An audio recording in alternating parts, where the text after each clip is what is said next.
And it is human nature that when you keep on doing a deed over and over and over again, that it does become somewhat monotonous.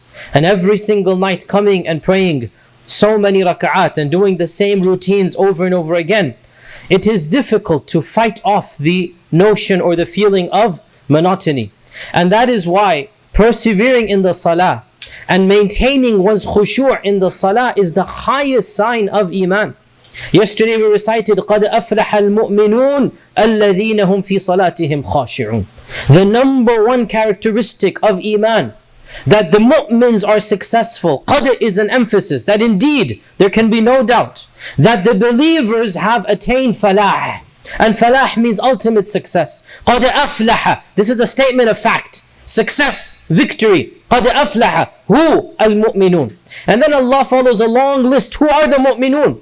And the number one, right at the top of the list. And if you disqualify there, then forget the rest of the list. The number one requirement to be amongst those who have succeeded are not those who pray. No, those who are الَّذِينَ فِي صَلَاتِهِمْ خَاشِعُونَ.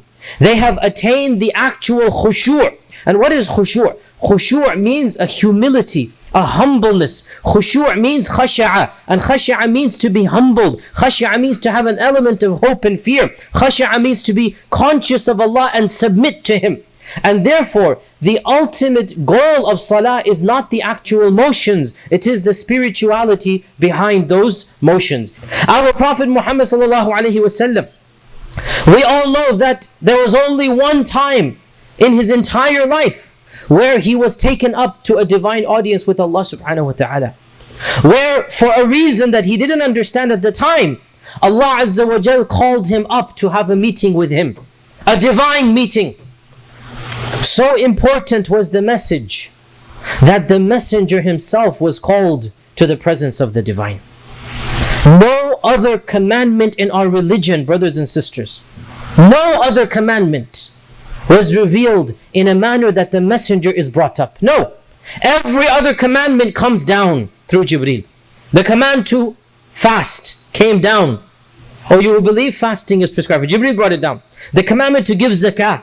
The commandment to do this and do that. The commandment for property and orphans. The commandment for this and that. The whole Quran comes down. There's only one commandment that was so important. The messenger is called up. There's a direct message to be given to you. A message that is so important that you are being granted the one and only time, as we know of, a divine audience. Allah spoke with him directly. The Athar tell us that Jibreel went up with him until finally Jibreel stopped and paused. And Jibreel basically said, I don't have permission to go any higher. You go beyond. And so the Prophet ﷺ rose to a level where even Jibreel could not rise to. He rose to a level above any other created living organism. He rose to a level that, as far as we know, no other being has ever gone to. But why? What was the message? What is so important that our Prophet ﷺ is being granted such an auspicious, such a magnificent, unprecedented, unparalleled audience and access? Even Jibreel says, I don't have the permission. I don't have the pass to go beyond this. And so the Prophet ﷺ goes so high, he goes, I could hear the pen writing on the Lawh al-Mahfuz. I could hear the pens writing. This is how high he went. فَكَانَ قَابَ قَوْسَيْنِ أَوْ أَدْنَى, according to one interpretation. There are other interpretations of the verse as well. But the point being, the Prophet ﷺ rose to the highest level. And then what did Allah tell him? We all know. What was the commandment? To pray regularly. To pray regularly.